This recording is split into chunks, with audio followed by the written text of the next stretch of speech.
आप लोग ये बाइबिल भी लेकर चल रहे हैं, क्या बात है? धर्म परिवर्तन करा रहे हैं आप लोग। महीनों तक जाते हैं, लेकिन भेष हमारा वही पागलों की तरह रहता है। जब उसका पूरा डिटेल निकाल लेते हैं तब प्रशासन को बुलवा कर छापा मरवाते हैं। एफआईआर है वो आपने फाइल की? जी एफआईआर मैंने फाइल की। में आपने कंप्लेंट है? जी। लेकिन आपके ऊपर कोई जोर जबरदस्ती नहीं कि आप पे धर्म परिवर्तन नहीं करवाने की कोशिश हो रही थी? नहीं, मेरा धर्म परिवर्तन कराने की कोशिश नहीं हो रही थी। सिर्फ उन लोगों की एक ही शब्द बोले कि इन लोग धर्म परिवर्तन कर रहे हैं, धर्म परिवर्तन है। हम लोग तो धर्म परिवर्तन के लिए नहीं गए हैं, वो प्रार्थना के लिए गए थे। क्या उत्तर प्रदेश में जबरन धर्म परिवर्तन के केसेस बढ़े हैं? अगर उत्तर प्रदेश के धर्म परिवर्तन विरोधी कानून के तहत जो एफआईआर्स हुई हैं उन पे नज़र डालें तो लगेगा कि हाँ, बढ़ोतरी तो हुई है। लेकिन द क्विंट की एक इन्वेस्टिगेशन हुई है उत्तर प्रदेश के कई ज़िलों में जो बताती है कि इन कई केसेस में बहुत खामियां हैं। इन केसेस में जो एफआईआर्स और उसके बाद अरेस्ट हुए हैं वो उसी कानून के कुछ प्रोविजंस के खिलाफ जाके हुए हैं। उत्तर प्रदेश का गैर कानूनी धर्म परिवर्तन रोकथाम कानून जो नवंबर 2020 में अध्यादेश के रूप में पास हुआ और 2021 में कानून बना। इस कानून में साफ तौर पर लिखा है कि शिकायतकर्ता सिर्फ पीड़ित व्यक्ति ही हो सकता है, मतलब वो शख्स जिस पर धर्मांतरण का प्रयास किया गया हो या उसका करीबी रिश्तेदार या खून के रिश्ते वाला कोई शख्स। परमेश्वर वचन करता खुद ईश्वर प्रेम है। लेकिन धर्म परिवर्तन के कई मामलों में हुई एफआईआर और गिरफ्तारियां कानून के इस बुनियादी प्रावधान के ही खिलाफ है। जैसे आजमगढ़ के पादरी नंदू नथानियल सिंह के केस को ही देख लीजिए, जिन्होंने जबरन धर्मांतरण का आरोप लगने के बाद अपनी पत्नी के साथ 5 महीने जेल में गुजारे। Yes, Nandu Nathaniel Singh. मैं एक प्रीस्ट हूँ और प्रभु का सेवा करते हैं, यीशु मसीह का प्रचार करते हैं।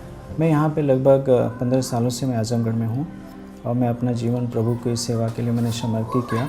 बहादुर मौर्य जी ने हमको बुलाया अपने घर पे प्रे करने के लिए और कुछ परेशानी थी इनके घर में और इन्होंने चाहा कि मैं प्रेयर कराऊँ। हम 10 साल से यीशु मसीह में अपना पूरा परिवार के साथ हैं, विश्वास करते हैं। हमारे परिवार में बहुत सी तकलीफ़ें थे, बच्चे बीमार रहते थे, तो ये जान करके हमने इनको बुलाया।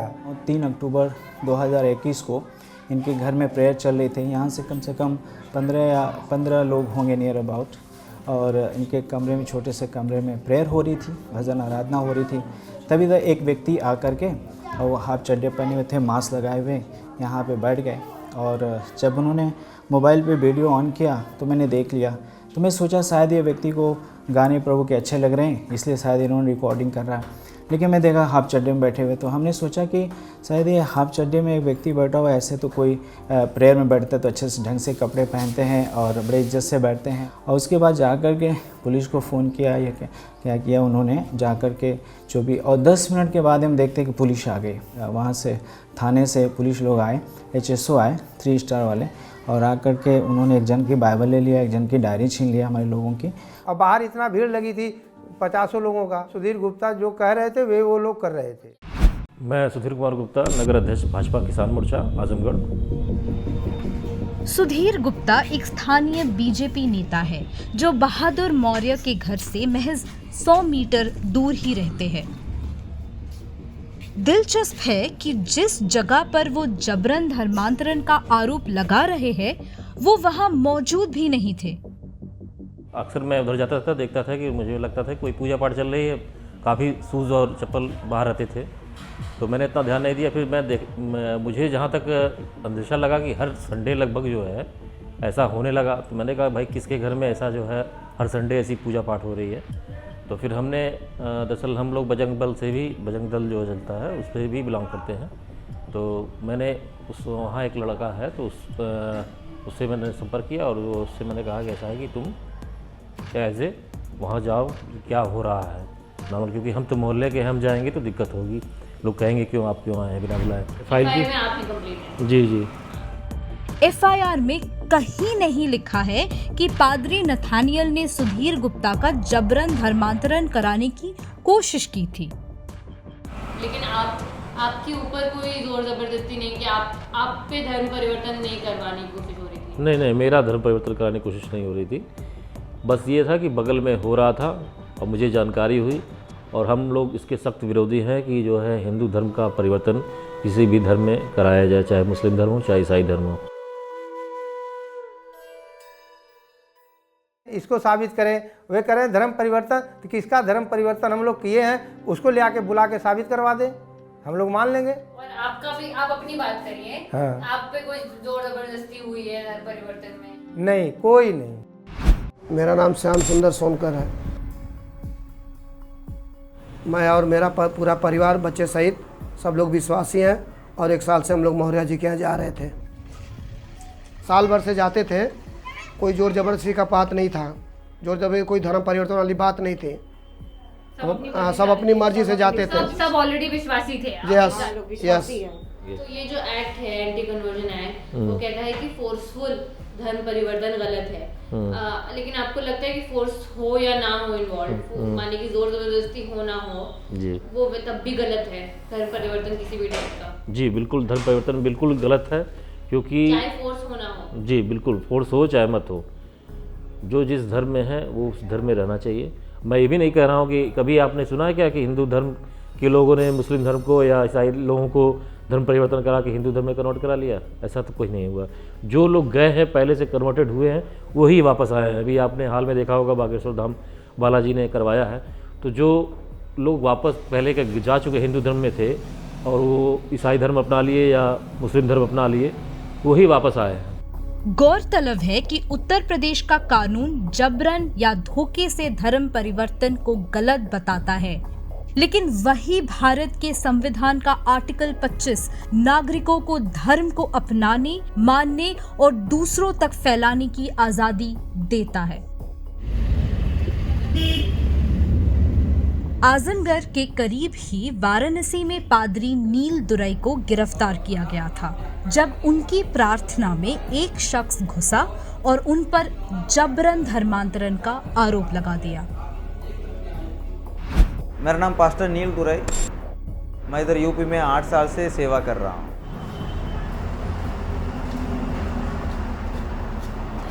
2021 में अगस्त 3 तारीख को हम लोग कखरिया गांव में गए थे। वहाँ पर लाल जी विश्वकर्मा के घर में प्रार्थना के लिए गए थे, क्योंकि वहाँ पर 3 बच्चे लोग मर गए थे लगातार।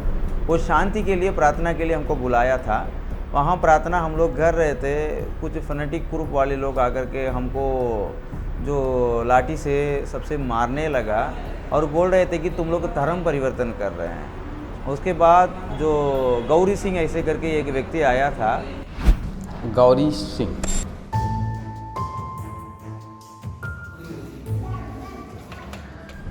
इसके कन्वर्जन की सूचना मुझे प्राप्त हुआ। रात लगभग 10 बजे मैं पहुंचा और वस्तु स्थिति देखा तो उससे स्पष्ट हो गया कि यह कन्वर्जन का काम करता है, क्योंकि उसके पास से वहाँ क्रॉस के चिन्ह और जो कन्वर्जन के साहित्य हैं वो सारी चीज़ें उसके पास से मिला। तो मैंने पाया कि नहीं, जो आरोप इसके ऊपर लगाए जा रहे हैं पूर्णतः सत्य है। इस मामले में भी एफआईआर में कहीं ये नहीं लिखा है कि गौरिश पर जबरन धर्मांतरण का प्रयास किया गया था। हमने गौरिश से पूछा कि आपके मुताबिक जिनका कथित धर्म परिवर्तन कराया जा रहा था उन्होंने शिकायत नहीं की, तो आपने शिकायत क्यों की? गौरिश का जवाब सुनिए। आरोप ये जो लोग लगा रहे थे, ये कौन है? वहीं के लोग हैं जी। तो इन्होंने कोई पुलिस कंप्लेंट क्यों नहीं फाइल की? पुलिस कंप्लेन फाइल नहीं की ऑन रिकॉर्ड, हम ऐसा कह सकते हैं। हमारे यहाँ की पुलिस तंत्र इतनी डरावनी हो चुकी है कि आज आम आदमी अपनी शिकायत लेकर के भी पुलिस थाने में नहीं जाना चाहता। यूँ आपको लगता है कि पुलिस से लोगों को डर है? ये तो योगी सरकार की एडमिनिस्ट्रेशन है, पुलिस है, तो आपको लगता है वो इनफ नहीं कर रही है रोकने के लिए? देखिए, बहुत कुछ सुधरा, बहुत कुछ अच्छा हुआ देश में जब से मोदी जी आए, प्रदेश में जब से योगी जी आए, लेकिन यह पूर्णतः अभी ठीक नहीं हो सका है।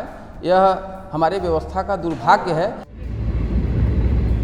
क्विंट ने अपनी पड़ताल में पाया कि ये एक शहर या जिले का मामला नहीं है, बल्कि यही पैटर्न पूरे उत्तर प्रदेश में चल रहा है।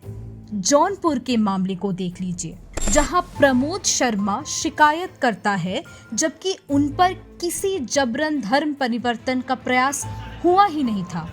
दूसरों की तरह ही उन्हें भी बाइबल और क्रॉस देखकर लगा कि जबरन धर्म परिवर्तन हो रहा है। बहुत सारे उनके जो ग्रंथ वगैरह होते हैं ईसाई के, उसको सुपुर्द कराया गया है। बहुत ढेर सारा ग्रंथ था। उस दिन कोई मेरा भाई था वहाँ पर, हमारा कोई ऐसा भाई वहाँ उस गैंग में था जिसके माध्यम से मुझे बराबर सूचना मिल रही थी और उसे कहा भी गया था। उसे कहा गया। मैं आपका जानना चाह रही हूँ,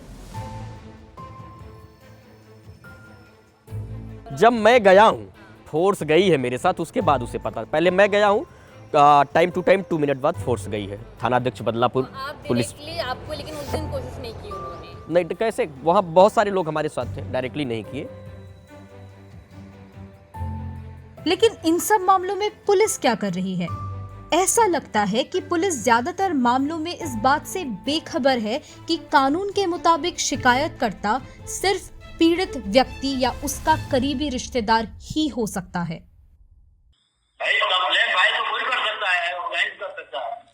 कोई भी फाइल कर सकता है कंप्लेंट?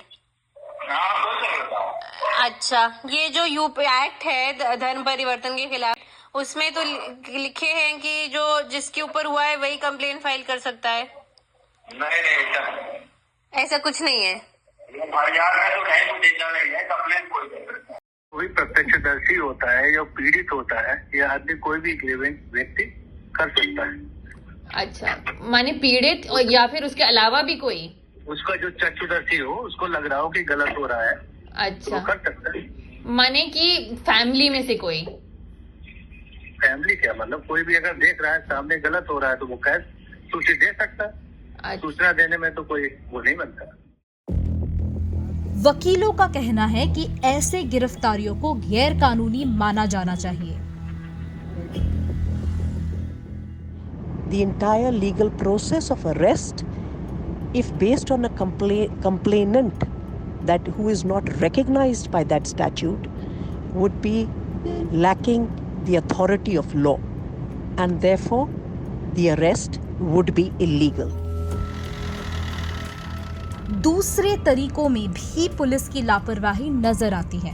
आजमगढ़ के एक गांव में हड़कू राम नाम की शख्स के खिलाफ धर्मांतरण विरोधी कानून के तहत FIR दर्ज की गई। हमने हड़कू राम के घर का पता लगाया और पाया कि यहाँ एक समस्या थी। हड़कू राम को मरे करीब 2 दशक हो गए थे। हड़कू राम मेरे दादाजी हैं। उनका मृत्यु तो 2005 में हुआ था। FIR में हड़कू राम का नाम डालने के बाद जब पुलिस को पता चला कि उनका देहांत हो चुका है, तो पुलिस ने उनकी जगह उनके पोते चंद्रेश कुमार को गिरफ्तार कर लिया। परिवार की महिलाएं ही ईसाई धर्म में मानती है, जबकि चंद्रेश का कहना है कि वो न तो ईसाई धर्म और न ही किसी दूसरे धर्म में विश्वास करते हैं। ईसाई धर्म में मानते हैं कि नहीं? नहीं, मैं नहीं मानता। नहीं मानते। और आप पे धर्म परिवर्तन का वो लगा दिया आरोप लगा है कि आप दूसरों को ईसाई धर्म में करवा रहे हैं। यह झूठा आरोप लगा है। तो आप ना ईसाई धर्म में मानते हैं, ना उनकी पूजा पाठ में पार्ट लेते हैं? मुझे सब, मैं किसी भगवान को नहीं मानता हूँ।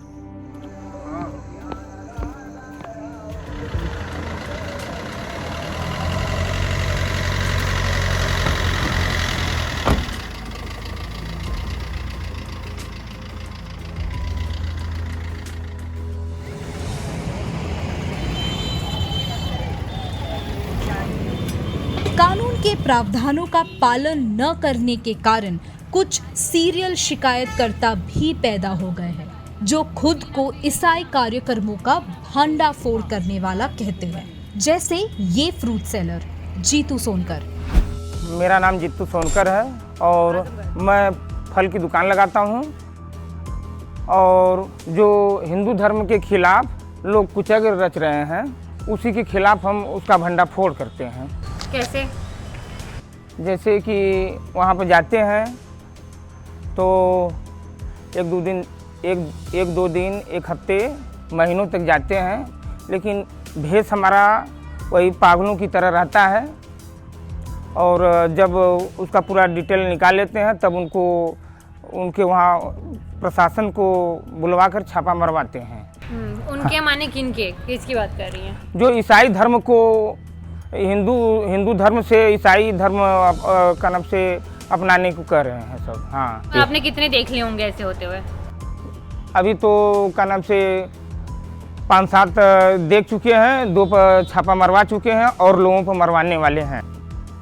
जीतू और उनके जैसे कई और दूसरे सीरियल शिकायतकर्ताओं को खुल्लम खुल्ला झूठ और फेक न्यूज़ प्रेरित करते हैं। हमारी संख्या घटेगी, हिंदू धर्म की संख्या घटेगी, इसलिए हम यह काम किए कि हमारे धर्म के मंदिरों का जो पैसा है सरकार टैक्स ले लेती है। ईसाई धर्म के लोगों का और मुस्लिम धर्म लोगों का पैसा सरकार लेती ही नहीं, टैक्स लेती नहीं है।